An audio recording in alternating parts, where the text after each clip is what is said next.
Hello everyone, welcome back to this channel.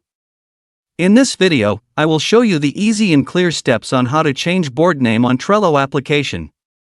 So how to change board name on Trello application? Make sure you keep watching this video until the end. Let's get started right away. Firstly, open the Trello app on your Android device. This is the initial screen of the Trello app. Next, tap your board that you want to change. Tap the three dots icon at the top right. Tap the three dots icon here. Tap Name.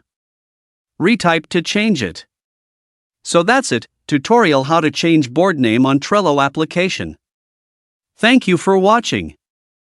I hope this video was helpful. See you in the next video.